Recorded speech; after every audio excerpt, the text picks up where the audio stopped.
Slide দেখা যাচ্ছে? ওকে, ঠিক আছে। সো আমরা আজকে যেটা দেখছি ফেজ ডায়াগ্রাম রেলিভেন্ট, সেটা হলো আচ্ছা মমি, তোমরা কি দেখেছিলে তোমার কোন কোন টপিক গুলো বাকি আছে ফেজ ডায়াগ্রামে? দেখতে পেরেছো? স্যার আমাদের মনে হয় ডিফিউশন পড়া হচ্ছিল। ডিফিউশন শেষ করেছে স্যার মোস্ট প্রবাবলি, রাইট? না স্যার, পুরাটা শেষ করেনি। ডিফিউশন কি পড়েছেন স্যার? Interstitial diffusion. ডিফিউশন শেষ করে নাই? ডিফিউশনের স্লাইড গুলো আছে তোমাদের কাছে?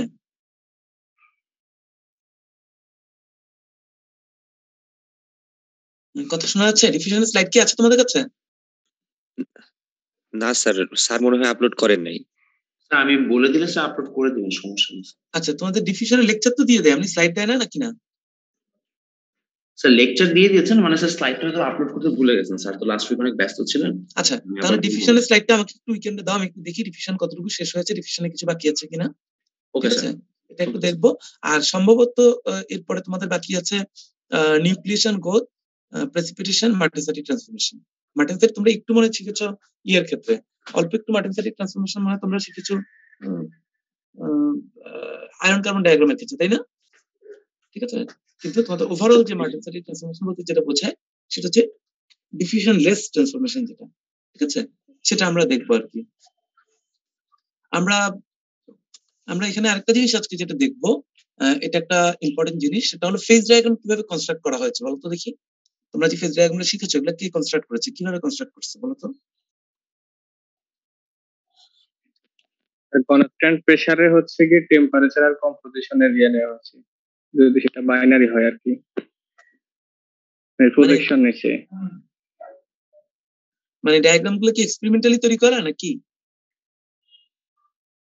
এগুলা স্যার ওই যে মনে হয় যে ফ্রি এনার্জি দিয়ে ইয়ে করে তৈরি করছে। ফ্রি এনার্জি দিয়ে তৈরি করছে? ফ্রি এনার্জি বোঝো? ফ্রি এনার্জি ক্লাসে শিখাইছে তোমাদেরকে? জি স্যার, মানে ফেজ ডায়াগ্রামের শুরুতে বলছি স্যার যে ফ্রি এনার্জির কথা। আচ্ছা ঠিক আছে, ওকে, আচ্ছা ঠিক আছে। ফেজ ডায়াগ্রাম তৈরি করা হয়েছে এক্সপেরিমেন্টালি, ঠিক আছে। আচ্ছা, মনে করো এরকম একটা ফেজ ডায়াগ্রাম আছে, রাইট? এরকম একটা ফেজ ডায়াগ্রাম কিভাবে তৈরি করা হচ্ছে? এরকম একটা ফেজ ডায়াগ্রাম তৈরি করা হয়েছে, এখানে পিওর এ আর এখানে পিওর বি নিচ্ছে, নিয়ে দেখছে হিট করে এ কোন টেম্পারেচারে মেল্ট করে, তখন এই পয়েন্টটা পাওয়া গেছে বা কিছু পরে আসছে। এখানে বিটাকে এই টেম্পারেচারে মেল্ট করছে, রাইট? বোঝা যাচ্ছে? এরপরে মাঝামাঝি কোন একটা অ্যালয় নিচ্ছে ওরা, অ্যালয়টাকে নিয়ে দেখছে যে ওদের কোথায় মেল্টিং শুরু হয়, কোথায় মেল্টিং শেষ হয়। এরপর আরেকটা অ্যালয়কে নিচ্ছে, এক্সপেরিমেন্টালি দেখেছে কোথায় মেল্টিং শুরু হয়, কোথায় মেল্টিং শেষ হয়। এভাবে করে সবগুলো ডাটা পাওয়ার পর এগুলোকে যোগ করা হচ্ছে। বুঝতে পারতেছো? জি স্যার। এগুলাকে কুলিং কার্ভ বলে। এক একটাকে যখন মেল্ট করা হয় তখন এই ধরনের কুলিং কার্ভ পাওয়া যায়। আমি যদি বলি এটা হচ্ছে টেম্পারেচার, এটা হচ্ছে টাইম, তাহলে তুমি যখন কুলিং করো টেম্পারেচার এভাবে যায়, তারপরে এভাবে যায়, তারপরে এভাবে যায়। এই দুইটা টাইম, সরি হ্যাঁ এই যে কোন টেম্পারেচারটা, সরি এটা হয় নাই, তোমরা এরকম ভাবে পাবা। তাহলে এই পয়েন্টটা আর এই পয়েন্টটাই হচ্ছে এই পয়েন্টটা আর এই পয়েন্টটা, বোঝা যাচ্ছে? এই পয়েন্টটা মেল্টিং এর শুরু, এই পয়েন্টটা মেল্টিং এর শেষ। তোমরা কি কুলিং কার্ভ শিখছো? এগুলো শিখাইছে কুলিং কার্ভ? জি স্যার, শেখানো হয়েছিল স্যার। রাইট, সো পিওর এন্ডে হচ্ছে এভাবে মেল্টিং হয়, রাইট? মাঝখানের অ্যালয়গুলো হচ্ছে এভাবে করে করে, আবার একদম এক পাশে এসে আবার এরকম হয়। এই দুইটা ফ্ল্যাট কেন? পিওর মেটাল বলে, রাইট? একটা পয়েন্টে মেল্টিং হয় আর বাকিগুলো এভাবে হয়। তো এটা হচ্ছে ওয়ান ওয়ে। আরেকটা ওয়ে আজকে আমরা যেটা শিখবো থার্মোডাইনামিক্স এর হচ্ছে gift free energy relation. Gift free energy relation গুলো কি দেখাইছি তোমাদেরকে ক্লাসে এমনিতে? জি স্যার, ফার্স্ট দিকে পড়াইছেন। আচ্ছা ঠিক আছে, সো আমরা ওগুলাই ডিটেইল দেখবো সেশনের জন্য। তোমরা এই কার্ভগুলো দেখাইছে তাই না, নাকি এগুলো দেখাইছে? এই কার্ভগুলো দেখিয়েছে স্যার। আচ্ছা ঠিক আছে, সো ওটারই আমরা একটু ইয়ে দেখবো, ডিটেইল দেখবো। আমাদের মতো করে আমি বোঝাবো, অসুবিধা নাই। সো বেসিক্যালি তাহলে দেখি তোমরা কতটুকু পারো, অসুবিধা নাই। সেটা হলো আমাদের যখন পিওর এ এবং পিওর বি দুটো এলিমেন্ট থাকে, ওদেরকে মিক্স করলে ওরা কেন সলিউশন ফর্ম করে তাহলে বলো তো? এ এবং B lower energy lower energy যাওয়ার জন্য, ফাইন। সো লোয়ার এনার্জিতে যাওয়ার জন্য গিবস এনার্জি তৈরি করে। প্রথমে আমরা দেখি যে মনে করি একটা এলিমেন্টস এ আছে, একটা এলিমেন্টস বি আছে। আমরা ই এর সাথে 33% বি অথবা বি এর সাথে 33% এ দিলাম, তখন কি হবে? স্বাভাবিকভাবে মিক্সচারের পরে তাদের ফ্রি এনার্জি চেঞ্জ হতে পারে। আমরা বলছি ফ্রি এনার্জি হচ্ছে ডিপেন্ড করে এইচ এবং এস এর উপর, এনট্রপি এবং এনথালপি। এই সেশনাল কিভাবে হচ্ছে? আমরা তোমাদেরকে বিভিন্ন ফেজ ডায়াগ্রাম দিব, তোমাদেরকে ফ্রি এনার্জি ড্র করতে হবে, অথবা ফ্রি এনার্জি দিব, সেখান থেকে ফেজ ডায়াগ্রাম ড্র করতে হবে। এটাই হচ্ছে এই সেশনালের মেইন কাজ। সে কারণেই শুরুতে আমরা ইন্ট্রোডাকশন দিচ্ছি, এটার উপর বেস করে তোমরা হয় ফ্রি এনার্জি ড্র করবা অথবা ফ্রি এনার্জি কার্ভ থেকে ফেজ ডায়াগ্রাম ড্র করবা। এখানে এনথালপি এবং এনট্রপি আছে। এনট্রপি কিসের উপর ডিপেন্ড করে বলো তো? এস হিট আর টেম্পারেচার স্যার। এনট্রপি মানে কি? এস জিনিসটা কি? Q by T sir. S জিনিসটা কি? I don't need any equation, physical meaning বুঝতে চাই। এস মানে কি? স্যার একটা জিনিস কতটুকু অ্যারেঞ্জ আছে বা মানে নট অ্যারেঞ্জ আছে। হ্যাঁ, সো এস এর ডেফিনিশন, এস হচ্ছে এনট্রপি, রাইট? এনট্রপি ডেফিনিশন কি দিতে পারবা? এনট্রপি ডেফিনিশন কি দিতে পারবা? এনট্রপি কাকে বলে? তোমাদের থার্মোডাইনামিক্স হয়ে গেছে, রাইট? আমরা থার্মোডাইনামিক্সে শিখেছিলাম এরকম যে স্যার কোন একটা বস্তু বা যে কোন একটা মানে এনভায়রনমেন্টে স্যার কোন একটা বস্তু কতটুকু মানে সাজানো অবস্থায় থাকে স্যার, সেটাকে আমরা এনট্রপি দিয়ে বোঝাই। তো স্যার মানে দ্য রেট অফ স্যার মানে কি বলে এটাকে স্যার, ডিসিপ্লিন স্যার, এটাকে বোঝায়। স্যার ইরিভার্সিবিলিটি বেশি হয়, এনট্রপি বেশি হলো, এরকম কিছু একটা ছিল। কেউ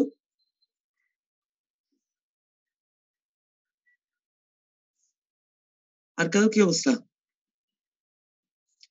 তোমরা কিন্তু জানো তোমাদের অনলাইনে গ্রেড আগের বারও খারাপ হচ্ছিল, তাই না?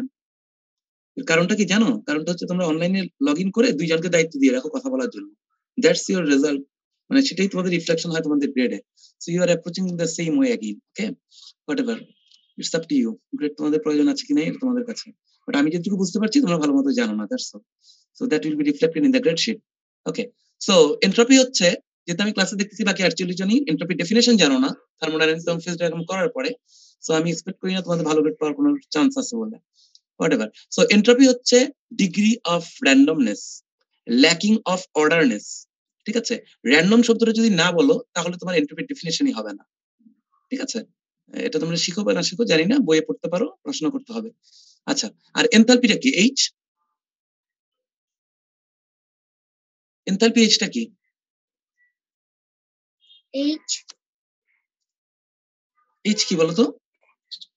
স্যার ইয়ার হিট কন্টেন্ট যেটা আছে সেটা মানে একটা সিস্টেমের হিট কন্টেন্ট কি কি আছে মানে হিট কন্টেন্ট, রাইট রাইট।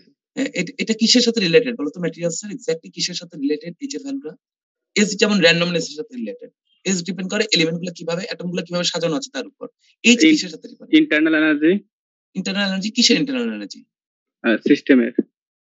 সিস্টেমের ইন্টারনাল এনার্জি এস। আর কেউ বলতে পারবা? Sir, U plus PP. আমি ফিজিক্যাল মিনিং বুঝতে চাই। U plus PP. That is equation. তাহলে নতুন করে কোশ্চেন আসবে ইউ কি ভি কি, এক্স্যাক্টলি এইচ কিসের সাথে রিলেটেড? কি দিয়ে এইচ কে পরিমাপ করা যায়? এটা এইচএসসি তে অনেক অঙ্ক করছো। একটা সিস্টেমে যতটুকু এনার্জি প্রডিউসড হচ্ছে রিঅ্যাকশনের মাধ্যমে অথবা অ্যাবজর্ব হচ্ছে। Bond energy sir. আচ্ছা, রোল নাম্বার 15 ফাহিম। আচ্ছা, রোল নাম্বার 15, রোল নাম্বার 15 আছো? জি স্যার। হ্যাঁ বলো, এইচ কিসের সাথে রিলেটেড? জি স্যার। এইচ কিসের সাথে রিলেটেড? কিসের সাথে রিলেটেড? হ্যাঁ, মানে এইচ কি বেসিক্যালি এনথালপি বলতে কি বোঝায়? যেমন এস হচ্ছে অ্যাটমিক অ্যারেঞ্জমেন্টের সাথে রিলেটেড, তাহলে এনট্রপিটা কিসের সাথে রিলেটেড? এনট্রপি কি দিয়ে মেজার করবা? এমন একটা কিছু বলো যেটা দিয়ে মেজার করা যায়। এনট্রপি। এনট্রপি না, এনথালপি। এইচ। হ্যাঁ, এনট্রপি তো স্যার মমিত বললো। হ্যাঁ, এনট্রপি হচ্ছে র্যান্ডমনেস, আর এনথালপিটা কোথা থেকে পাওয়া যাবে? এইচ এর ভ্যালুটা। আচ্ছা ভালো কথা, এনট্রপি তো র্যান্ডমনেস, রাইট? জি স্যার। এনট্রপির র্যান্ডমনেসটা কিভাবে মেজার করা যায়? দুইটা অ্যাটম এ আর বি মিক্স আছে, তাহলে র্যান্ডমনেসটা তুমি কি দিয়ে মেজার করতে পারো? টেম্পারেচার না, র্যান্ডমনেস মেজার করতে Temperature বলছি, different? টেম্পারেচার ইফেক্ট করতে বলি নাই। আমি তোমাকে বলেছি আমি তোমাকে লাল আর নীল বল দিলাম একটা বাক্সে, র্যান্ডমনেস রেঞ্জ আমাকে বল এটা র্যান্ডমনেস কতটুকু, কিভাবে মেজার করবা? স্যার বলতে পারতেছি না। তোমাকে আমি একটা বক্সে লাল আর নীল 50টা বল দিলাম, দিয়ে বললাম র্যান্ডমনেস কেমন আছে বলো। তার মানে এটা এন্ট্রপি কত? এন্ট্রপি এক্সাক্ট ক্যালকুলেশন না করলেও র্যান্ডমনেসটা কিরকম আছে কে বলতে পারবা? রোল নাম্বার 40, রোল 40, জি ইয়েস স্যার 40 বলো। তুমি এন্ট্রপিটা তোমাকে যদি আমি একটা বক্সের মধ্যে রেড এবং ব্লু কালারের 40টা বল দেই, তুমি কিভাবে বলতে পারবা যেটা র্যান্ডমনেস আছে না নাই? কি দেখে বলতে পারবা বলো? স্যার হিট চেঞ্জ পার টেম্পারেচার মেজার করব। হিট চেঞ্জ পার টেম্পারেচার মেজার করবে লাল আর নীল বলে?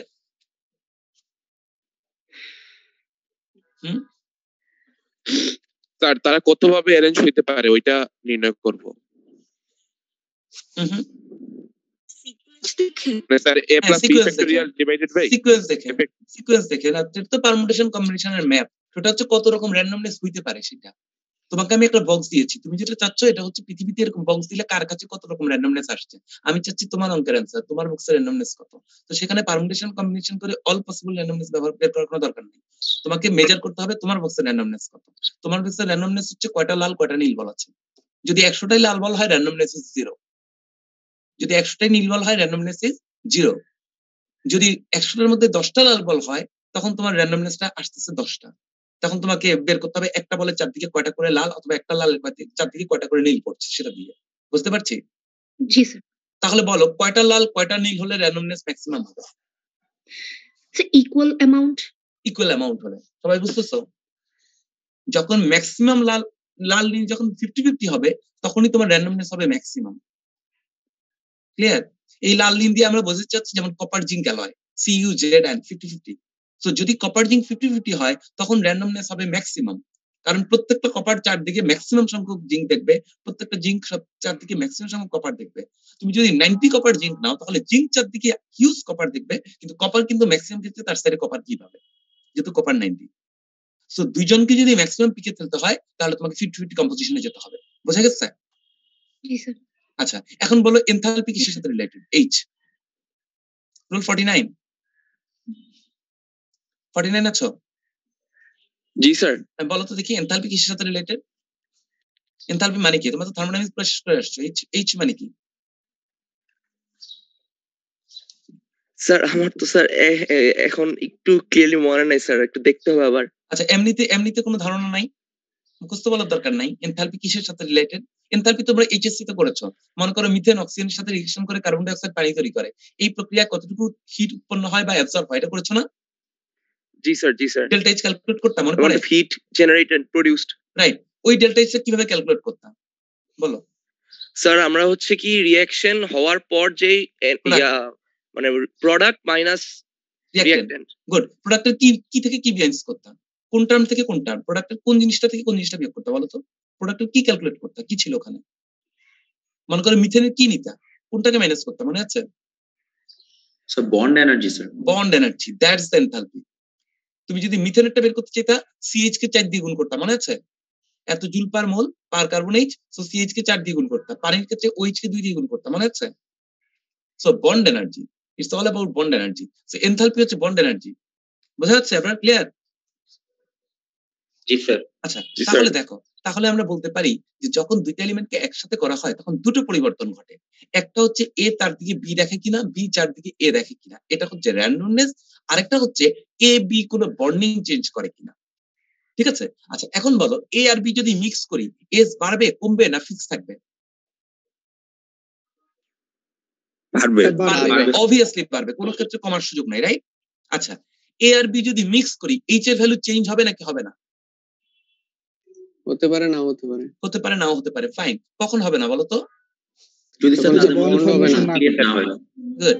তার মানে A খেয়াল করো A plus BB divided by 2 আমি যদি এভারেজ বের করি, মনে করো A এর বন্ডিং এনার্জি মনে করো 100 ইউনিট, BB এর বন্ডিং এনার্জি মনে করো 50 ইউনিট, তাহলে এভারেজ কত? 75। যদি AB এর বন্ড এনার্জি 75 হয় তাহলে এইচ ছিল, কারণ এ এবং বিবি ভেঙে গিয়ে যদি এবি হয় টোটাল বন্ড এনার্জি কোনো চেঞ্জ হচ্ছে না। বোঝা গেছে? জি স্যার। যদি এ এর বন্ড এনার্জি হয় 10, বিবি হয় 30, তাহলে এভারেজ হবে 20। সো একটা এবি বন্ড যদি 20 হয় তাহলে সেখানে কোনো বাইন্ড এইচ এর কোনো চেঞ্জ হবে না। তার মানে কি এ বিবি একসাথে করে দিলে এবি তৈরি করবে? Not necessarily. আমার ধারণা এইচএসসি তে তোমরা এই ধরনের কার্ভ দেখেছো, দেখাচ্ছি আমি তোমাদের। মনে করো এই ধরনের কার্ভ দেখছো, তাই না? তার মানে এনার্জি কি প্রোডাক্টে গিয়ে কমে গেছে, অথবা এনার্জি প্রোডাক্টে গিয়ে বেড়ে গেছে, কিন্তু এনার্জি যদি দুই পাশে সেমও হয় স্টিল তোমাকে অ্যাক্টিভেশন এনার্জি ক্রস করতে হয়, right? That is the different case. Okay, that is the different case. But at the end তোমার কি লাগবে? রিঅ্যাক্ট্যান্ট অথবা এটা। সো যদি আমরা ধরে নেই যে দুই পাশে সমান, তাহলে তো এইচ এর কোনো চেঞ্জ হবে না, রাইট? আচ্ছা, এখন একটা নতুন জিনিস বলি। মনে করো তোমার কাছে তুমি কোন একটা প্রোডাক্ট কিনতে চাচ্ছ এ, যেটার প্রাইস হচ্ছে পার কিলোগ্রাম 50 কেজি, 50 টাকা পার কেজি। আরেকটা প্রোডাক্ট আছে বি, এটা হচ্ছে 60 টাকা পার কেজি, রাইট? এখন তোমাকে যদি আমি বলি যে তুমি 0.1 মোল ফ্র্যাকশন, মানে তুমি যা পরিমাণ কিনবা তার 10% এ কেনো আর 9% বি কেনো, 90%, তাহলে টোটাল প্রাইস কত হবে বলো তো? স্যার 50 ইনটু 0.a 60 ইনটু 0.9, তারপর তাকে বি দিয়ে ভাগ দিব স্যার। ভাগ করবা কেন? ও স্যার টোটাল চাইছেন স্যার, সরি। হ্যাঁ, টোটাল করবা, রাইট রাইট। আচ্ছা, এখন যদি বলি আরেকজনকে বললাম তুমি 0.2% কিনো এটা আর 8% কিনো, তাহলে কি দুটো দ্বিগুণ করতে হবে না? যদি 20% আর 80% কিনো তাহলে 0.2 দ্বিগুণ করবা, 0.8 দ্বিগুণ করবা, রাইট? জি স্যার। আচ্ছা আচ্ছা, আমি এ কত কিনতেছি বি কত কিনতেছি এর উপর কি এবি প্রাইস ডিপেন্ড করতেছে না করতেছে না? করতেছে না স্যার। করতেছে না। এবি প্রাইস ডিপেন্ড করতেছে না। যদি তাই হয় তাহলে কি আমি এরকম একটা গ্রাফ প্লট করতে পারবো যে এখানে হচ্ছে এর প্রাইস, এখানে হচ্ছে বি এর প্রাইস। এর প্রাইস হচ্ছে 50 টাকা, বি এর প্রাইস হচ্ছে 60 টাকা। আমি যদি এই লাইনটা অ্যাড করি, তোমরা বোঝো কিনা, তাহলে যে কোনো মোল ফ্র্যাকশনের প্রাইস পাওয়া যাবে। তুমি যদি 50 কে 0.5, 60 কে 0.5 দ্বিগুণ করো তাহলে এই ডাটাটা পাবা। যদি বি কে 0.9, এ কে 0.10 দ্বিগুণ করো তাহলে এই ডাটাটা পাবা। এটা কি বোঝো যে এটা একটা লিনিয়ার লাইন হবে? জি স্যার, বুঝতে পারছি। এর প্রাইস আর বি এর প্রাইস যদি দুই জায়গায় থাকে এবং তুমি যদি বিভিন্ন মোল ফ্র্যাকশন এগুলোকে অ্যাড করো তাহলে পয়েন্টগুলো কিন্তু প্রত্যেকটা রেজাল্ট কিন্তু এই লাইনের উপর আসবে। ক্লিয়ার? জি স্যার। তাহলে আমি যদি বলি যে এর free energy G A is constant, B এর free energy G B is constant, এবং যখন আমি এবি মিক্স করব তখন বন্ড এনার্জির কোনো চেঞ্জ হবে না। ক্লিয়ার? এবং ধরে নেই যে এস এরও কোনো চেঞ্জ হবে না। এস এর কি চেঞ্জ হবে নাকি হবে না? আসলে সেটা তো হবে স্যার, হবে। যদি ধরি হবে না তাহলে লাইনটা হওয়া উচিত এরকম। কোনো কোশ্চেন আছে? যদি আমি ধরি এস হবে না চেঞ্জ, তাহলে এরকম। That is the ideal condition, যেটা কখনো পসিবল না। এটা পসিবল। কখন পসিবল বলতো? যদি আমি কিছু এ এর সাথে আরো কিছু এ অ্যাড করি, যদি আমি কিছু বি এর সাথে আরো কিছু বি অ্যাড করি, আদারওয়াইজ এটা কোনোদিন পসিবল না, কারণ এস অবশ্যই চেঞ্জ হবে। বাট যদি চেঞ্জ না হয় তাহলে তো এই লাইনটা হবে, রাইট? আমরা শুরুতে স্ট্যান্ডার্ড কন্ডিশন ধরবো, এবার দেখবো এস চেঞ্জ হলে কি হয়, এস চেঞ্জ হলে কি হয়। ক্লিয়ার? সো প্রথমে আমরা এটুকু ক্লিয়ার। যদি তাই হয় তাহলে আমরা এই কার্ভে গেলে, এখন যদি দেখি, দেখো যেটা ইয়েতে গেলে বন্ধ ব্লক হয়ে যায়, বের হয়ে আসতে হবে।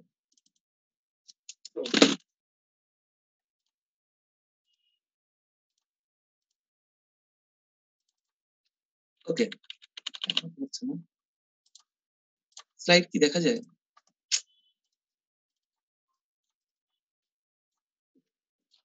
দেখা যাচ্ছে না স্যার। দেখা যাচ্ছে না, কি হয়ে গেছে? দেখি আবার নতুন করে দিয়ে দেখতে হবে। কারো কেউ বুঝতে না পারলে সেখানে কোশ্চেন করো, আমি তাহলে এক্সপ্লেইন করবো সেখানে। ফিজিক্যাল মিনিং বুঝতে হবে। এই ইকুয়েশন বুঝলে তুমি 6 মাস পরে ভুলে যাবা জিনিসগুলা। তাহলে আমি যদি বলি এর ফ্রি এনার্জি জিএ এবং বি এর ফ্রি এনার্জি জিবি, তাহলে আমরা বলতে পারি যে দুইটাকে কানেক্ট করলে এই লাইনের উপর থাকবে। ক্লিয়ার? আচ্ছা, এখন দেখো, এখন আমরা জানি যে আসলে এইচ এবং এস এর একটা ম্যাটার আছে। আমি ধরে নিলাম এইচ চেঞ্জ হবে না, তাহলে যত মিক্সিং করবো এস এর ভ্যালু কি তত বাড়বে? জি স্যার। এস এর ভ্যালু যদি বাড়ে তাহলে জি স্যার। টি দিয়ে গুণ করে মাইনাস দেওয়ার কারণে ডেল্টা টি এস কি নিচের দিকে নামতে থাকবে, রাইট? জি স্যার। জি স্যার। এবং এস ম্যাক্সিমাম হবে 50-50 এর জন্য। তার মানে দেখো এ আর বি যদি এখানে থাকে, ডেল্টা এস বাড়বে ম্যাক্সিমাম কোথায়? মিডলে। স্যার বাড়বে। আর আমি যদি -t দিয়ে গুণ করি কার্ভটা কি উল্টা দিকে চলে যাবে? স্যার মানে কনকেভ ডাউন হবে স্যার। কনকেভ ডাউন হবে। আচ্ছা, সো যদি তাই হয় এখন এই কার্ভটাকে আমি এই কার্ভটা থেকে সাবট্রাক্ট করতে পারি না? আমি যদি এই কার্ভ থেকে এরকম একটা কার্ভ সাবট্রাক্ট করি তাহলে কি এই কার্ভটা নিচের দিকে চলে যাবে না? জি স্যার। কার্ভ থেকে কার্ভ মাইনাস করলে। সো আমি যদি এই কার্ভটা এখন প্লট করি দেখো, তাহলে একটু আগে যেটা বলেছিলাম যে এ আর বি এর কম্বাইন হচ্ছে এটা, আসলে কি কম্বাইন এই বরাবর থাকবে না কম্বাইন এই কার্ভে চলে আসবে? এই কার্ভে চলে আসবে। জি স্যার। এই কার্ভটা কিন্তু ছিল এরকম ফ্ল্যাট 0 থেকে 0, কিন্তু আমি এটাকে মাইনাস করতেছি, ভ্যালুগুলোকে মাইনাস করতেছি স্ট্রেট লাইন থেকে, ফলে স্ট্রেট লাইনটা নেমে গিয়ে এদিকে চলে আসবে। তো আমার এখন ফ্রি এনার্জি এই বরাবর মুভ করবে এবং আমরা দেখতে পাচ্ছি সবচেয়ে বেশি স্টেবল কে 50-50, রাইট? তাহলে 50-50 মিক্সচারটা কি সবচেয়ে ফেভারেবল? ক্লিয়ার? Yes sir. তো এটা হচ্ছে আমাদের ফ্রি এনার্জি মিনিমাম। এখানে আমরা ধরে নিয়েছি এনথালপির কোনো চেঞ্জ হয় নাই, যদি তাই হয় তাহলে এটা এখানে আসবে। ক্লিয়ার? আচ্ছা, এখন বলো আমাকে, সেটা হচ্ছে আমি যদি টেম্পারেচার বাড়াই এটা এই লাইনটা উপরে যাবে না নিচে যাবে? স্যার নিচে যাবে না? আরো নিচে যাবে। আরো নিচে যাবে। টেম্পারেচার বাড়লে আরো নিচে যাবে। তো এখন একটা দুইটা জিনিস বোঝো কিনা বলো। এক হচ্ছে টেম্পারেচার বাড়লে লাইনটা নিচে যায়, আরেকটা জিনিস হচ্ছে this is dependent on composition. Pure এলিমেন্টের জন্য ডাটাটা যেখানে থাকে বিভিন্ন মিক্সচারের জন্য পয়েন্টটা কি ডিফারেন্ট লেভেলে থাকে, তাই না? ডিফারেন্ট হাইট থাকে। জি স্যার। এখন আমরা একটা জিনিসে যাব, সেটা হলো what is melting point. Material কেন মেল্ট করে, এটা তোমাদের সেশনে আমি অনেক কিছু বুঝিয়েছি রিলেটেড। তোমার হাতে আমি একটা অ্যালুমিনিয়াম ব্লক দিলাম, এটা কি হাতে সলিড থাকবে না গলে যাবে? সলিড থাকবে। সলিড থাকবে। কেন মেল্ট করবে না? হিট করলে কেন মেল্ট করবে? তোমাদেরকে ক্লাসে পড়াইছিলাম মনে আছে যে তুমি যদি শীতকালে কাঁপা বন্ধ করে বসে থাকতে চাও তোমাকে এক্সট্রা এনার্জি দিতে হবে, তুমি যদি গরমের মধ্যে বসে শীতের মতো কাঁপতে চাও তাহলে তোমাকে এক্সট্রা এনার্জি দিতে হবে, রাইট? তাহলে আমি যদি সলিড অ্যালুমিনিয়াম দিয়ে বলি যে এই অ্যালুমিনিয়ামটাকে এই টেম্পারেচারে রুম টেম্পারেচারে গলে যেতে হবে লিকুইডের জন্য, এটা কি ইজি হবে না ডিফিকাল্ট হবে? ডিফিকাল্ট। ডিফিকাল্ট। আমি ওই পয়েন্টটাতে একটু পরে যাই, তার আগে আমরা একটু দেখি যে এটা হচ্ছে একটা সলিডের কার্ভ। আচ্ছা না, ওখানে এখনই যেতে হবে, না গেলে বোঝা যাবে না। বোঝা যাবে না কারণটা হলো আমরা এখানে দেখতে পাচ্ছি যে ডেল্টা জি কার্ভটা নিচে নেমে গেছে, রাইট? আচ্ছা, এখন যদি এইচ চেঞ্জ হয় তাহলে কি ডেল্টা জি নিচে যাবে না উপরে যাবে? যদি এইচ ও চেঞ্জ হয় উপর উঠবে। উপর উঠবে স্যার। এটা সিওরিটিতে বলা যায় না, এটা ডিপেন্ড করছে delta H is higher than T delta S or lower than T delta S তার উপর। ক্লিয়ার? জি স্যার। ডেল্টা এইচ যদি বড় হয় অনেক তাহলে ডেল্টা জি পজিটিভ হবে, ডেল্টা এইচ যদি বেশি বড় না হয় তাহলে ডেল্টা জি নেগেটিভ হবে। ক্লিয়ার? আচ্ছা, এখন বলো যে ডেল্টা এইচ তো বন্ডের উপর ডিপেন্ড করে, ফিজিক্যাল মিনিং বুঝি। তোমার হাতে অ্যালুমিনিয়াম সলিড আছে, এটাকে যদি বলো যে রুম টেম্পারেচারে লিকুইড হতে হবে তাহলে তো অ্যাটমগুলোকে মুভ করতে হবে, রাইট? জি জি স্যার। স্যার। তাহলে এই রুম টেম্পারেচারে অ্যাটমগুলোকে মুভ করা তো ইজি, তার কিছু থার্মাল এনার্জি আছে নাই? না স্যার। জি জি। তার মানে তুমি যদি রুম টেম্পারেচারে অ্যালুমিনিয়ামকে লিকুইড বানাইতে চাও তাহলে ডেল্টা এইচ এর ভ্যালু কি হবে? অনেক বড় হবে, অনেক বড় হবে। ক্লিয়ার? আচ্ছা, তার মানে রুম টেম্পারেচারে ডেল্টা জি হয়ে যাবে পজিটিভ, এই কারণে মেল্ট করবে না। এখন টেম্পারেচার যত বাড়াবা তত কি এই টার্মটা ছোট হয়ে যাচ্ছে, নেগেটিভে চলে যাচ্ছে? জি স্যার। জি স্যার। তাহলে তুমি যদি টেম্পারেচার বাড়াইতে থাকো একটা সময় ডেল্টা জি নেগেটিভ হয়ে যাবে না? জি স্যার। তখন তোমার কি হবে? তখন কি ম্যাটেরিয়ালটা মেল্ট করে যাবে না? জি স্যার মেল করব। আচ্ছা, তার মানে রুম টেম্পারেচারে তাহলে ফ্রি এনার্জি কার কম, সলিড না লিকুইডের? স্যার একবার বলুন স্যার কোশ্চেনটা। রুম টেম্পারেচারে ফ্রি এনার্জি কম কার, সলিড না লিকুইডের? সলিডের। সলিডের। আর হাই টেম্পারেচারে ফ্রি এনার্জি কম কার হবে? লিকুইডের। লিকুইডের। সো এই কার্ভটা দেখো এখন বোঝো কিনা।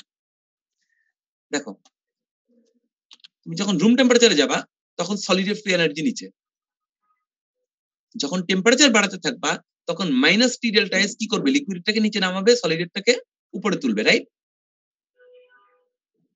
জি স্যার। কিন্তু আপনি তো বলেছেন রুম টেম্পারেচার, তাহলে স্যার টেম্পারেচার বাড়াবো কেন? না, বলছি রুম টেম্পারেচারে তো সলিডেরটা নিচে লিকুইডটা উপরে। এখন যদি আমি ধীরে ধীরে টেম্পারেচার বাড়াতে থাকি রুম টেম্পারেচার থেকে, তোমার হাতের ব্লকটাকে নিয়ে তুমি একটু ফার্নেসে রাখো, ধীরে ধীরে বাড়াতে থাকো, তাহলে কি হবে? তাহলে স্যার মানে মানে চেঞ্জ হয়ে যাবে, এক্সচেঞ্জ হয়ে যাবে। এটা এক্সচেঞ্জ হবে, এবং এক্সচেঞ্জের সময় যে জিনিসটা হবে দেখো, এক্সচেঞ্জের সময় যে জিনিসটা হবে সেটা হচ্ছে এটা সলিডের, এটা লিকুইডের, ধীরে ধীরে সলিড উঠবে লিকুইড নামবে রিলেটিভ, একটা পর্যায়ে কি হবে সলিড লিকুইড একই লেভেলে চলে আসবে, that is the melting point. Solid liquid যখন একই লাইনে চলে আসবে তখনই মেল্টিং পয়েন্ট। এরপরে সলিড উপরে উঠে যাবে, লিকুইড নিচে নেমে যাবে। বোঝা যাচ্ছে? So solid curve will go up, লিকুইডের কার্ভ উইল কাম ডাউন। যখন দুইজন একই লেভেলে চলে আসবে, that is the melting point. তখন দুইজনের ফ্রি এনার্জি সমান, এমন একটা টেম্পারেচারে চলে গেছে যখন তার মুভ করতে যে এনার্জি লাগে বসে থাকতে একই এনার্জি লাগে, তখন অ্যাটমটা সলিড লিকুইড ইকুইলিব্রিয়ামে থাকবে। এর চেয়ে বেশি টেম্পারেচার দিয়ে গেলে থার্মাল এনার্জি বেড়ে যাওয়ার কারণে তার কাইনেটিক এনার্জি বেড়ে যাবে পটেনশিয়ালের চেয়ে, তখন অ্যাটমগুলো মুভ করবে। সো এভাবে করে আমাদের কার্ভগুলো মুভ করে।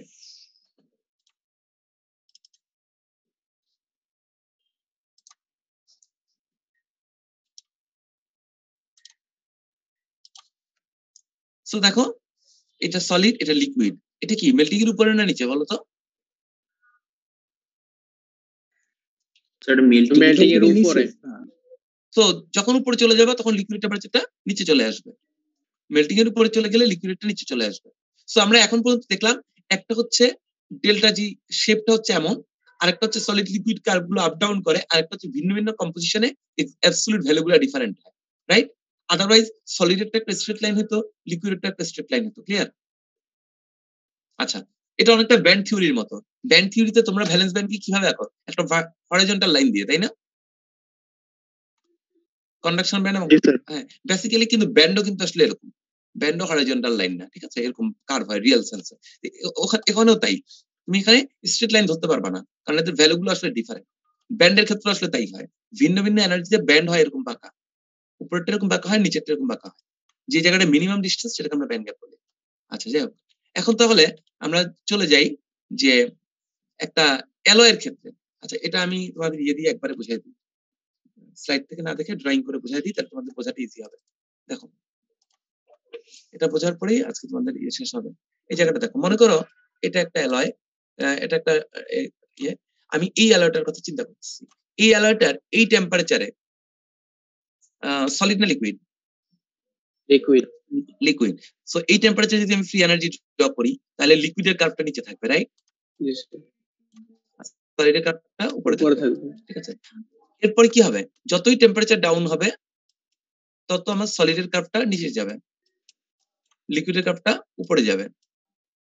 যখন এই টেম্পারেচারে রিচ করবে তখন সলিড লিকুইড ইকুইলিব্রিয়ামে থাকবে পিওর এর জন্য, রাইট? জি স্যার। তার মানে কার্ভটা হবে এরকম।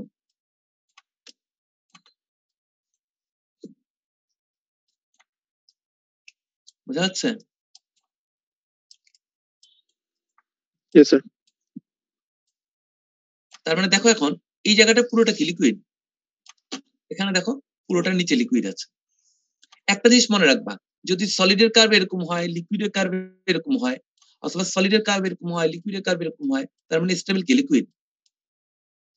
কিন্তু যদি সলিড লিকুইড ইন্টারসেপ্ট করে, সলিড লিকুইড ইন্টারসেপ্ট করে, রাইট? তখন কিন্তু তুমি বলতে পারবা না যে এই জায়গাটায় লিকুইড সলিডের নিচ্ছে। যদি তারা প্যারালাল হয় তাহলে বলতে পারবা। কেন বলতে পারবো না? ইন্টারসেক্ট করলে, ইন্টারসেক্ট করলে এটা ভাবে কাজ করে না।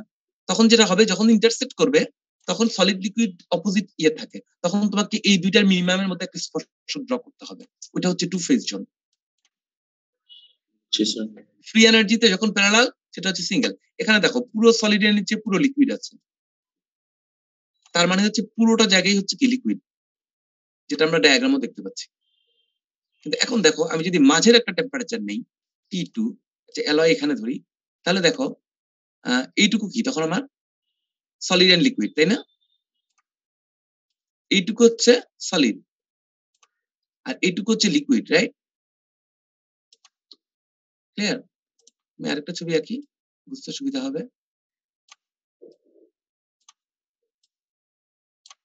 এটা হচ্ছে অ্যালয়, এটা হচ্ছে টেম্পারেচার। সো এখান থেকে যদি আমি একটা কম্পোজিশন ড্র করি, তাহলে এই পয়েন্টের লেফটে কি সলিড, এই পয়েন্টের রাইটে হচ্ছে লিকুইড, তাই না? জি স্যার। আর মাঝখানেটা কি হবে? এই জায়গাটায় হবে না?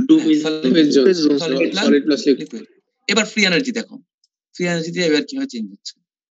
প্রথমত এখানে একটা পয়েন্ট আসবে, এখানে একটা পয়েন্ট আসবে, এবার একটা কার্ভ যাবে এরকম, আরেকটা কার্ভ যাবে এরকম। ঠিক আছে, এটা হচ্ছে সলিডের কার্ভ, এটা হচ্ছে লিকুইডের কার্ভ। সো এখন তুমি এই পয়েন্ট এবং এই পয়েন্টের মধ্যে স্পর্শক ড্র করো, তাহলে এই অংশের মধ্যে হচ্ছে সলিড থাকবে, এই অংশের মধ্যে হচ্ছে লিকুইড থাকবে। যদি দেখো এই জায়গাটা হচ্ছে বেসিক্যালি লিকুইডের নিচে, আর এখান দিয়ে হচ্ছে সলিড নিচে, আর এই জায়গার ইন্টারেকশন যেটুকু আছে কমনের পরে এইটুকু হচ্ছে সলিড প্লাস লিকুইড। বোঝা গেছে? সো এটা হচ্ছে আমাদের সলিড প্লাস লিকুইড। এখন একটা জিনিস খেয়াল করবো, আমি জানি না তোমাদের হয়তো পড়াইছে, আমি এতটা ডিটেলে যাচ্ছি না, কয়েকটা জিনিস তোমার প্রয়োজন নাই। এই ছবিটা পরীক্ষা হলে কেউ যদি এভাবে আঁকে সে ফুল মার্কস পাবে, কেউ যদি এভাবে আঁকে সেও ফুল মার্কস পাবে, আবার কেউ যদি ফ্ল্যাট করে আঁকে তাকেও ফুল মার্কস দিব, কারণ ওগুলোর ডিটেল থার্মোডাইনামিক ডাটা ছাড়া করা যায় না। বুঝতে পারতেছো? মানে কেউ যদি এভাবে ড্র করো পরে বুঝতে পারবা আরো কিছু কারণে, হ্যাঁ সমস্যা নাই। আরেকটা হচ্ছে কার্ভেচার গুলো, এই লাইনটা তুমি কতটা সোজা করবা কতটা বাঁকা করবা এগুলো কোনো ব্যাপার না আপাতত। তবে হ্যাঁ, এই ডাটাটা এইভাবে যাচ্ছে আর এইভাবে যাচ্ছে, দুইটার মধ্যে ডিফারেন্স কি বলতো?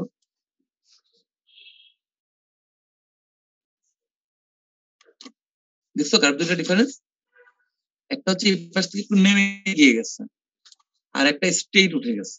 স্যার উপরেটাতে এনথালপি চেঞ্জের হিসাবটাকে আনা হয়েছে কিন্তু নিচেরটাতে আনা হয়নি। না না স্যার এনট্রপি স্যার, একটা হচ্ছে এনট্রপি ফিক্সড আর একটা হচ্ছে এনট্রপি আছে। না, একটা হচ্ছে এই ধরনের ডায়াগ্রাম, এই ধরনের ডায়াগ্রাম কি আলফা আছে না? এই ধরনের ডায়াগ্রামে মনে করে এইভাবে যাবে, এটা হচ্ছে আলফার ডায়াগ্রাম, বুঝছো? এটা হচ্ছে বিটার ডায়াগ্রাম। সো এই পয়েন্টটা ইন্ডিকেট করে এই পাশে আলফা আছে, এই পাশে বিটা আছে, মাঝখানে হচ্ছে আলফা প্লাস বিটা। আর যখন ডায়াগ্রামটা যদি এরকম হয় তখন কিছু কারণে আমরা আসলে সরাসরি এভাবে এটাকে ড্র করি, এটা এ এর ডায়াগ্রাম, এটা বি এর ডায়াগ্রাম, পুরোটার নিচে বি আছে। বুঝতে পারছো বিষয়টা?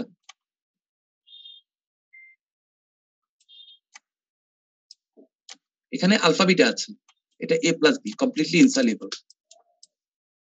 এখানে কার্ভেচারটা উঠে গিয়ে ইন্ডিকেট করছে এই পাশে আলফার একটা জোন আছে, এই পাশে বিটার একটা জোন আছে। মানে মিনিমাম পয়েন্টটা এখানে মিডলে কার্ভেট, দেখছো? আর এখানে এ এর মিনিমাম পয়েন্ট হচ্ছে এই লাইনের উপর, বি এর মিনিমাম পয়েন্ট হচ্ছে ভার্টিক্যাল লাইনের উপর। বুঝতে যাচ্ছে?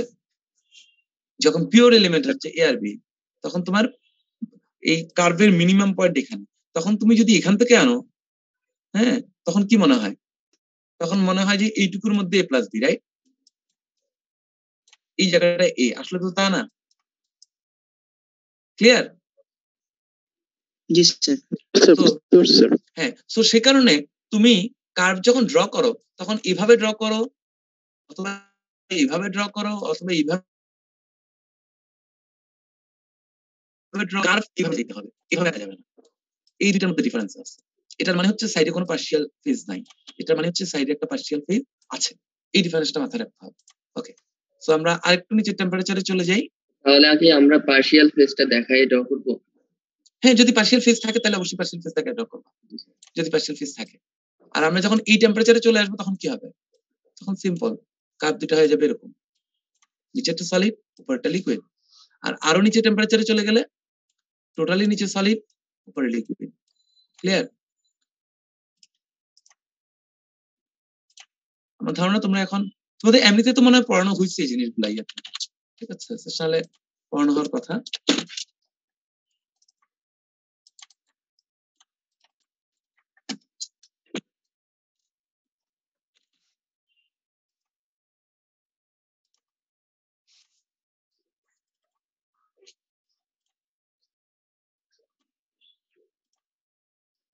ওকে, সো এই জিনিসগুলো আমার ধারণা তোমরা এখন ধরতে পারবা, যেগুলো আমি এখানে দেখাইছি।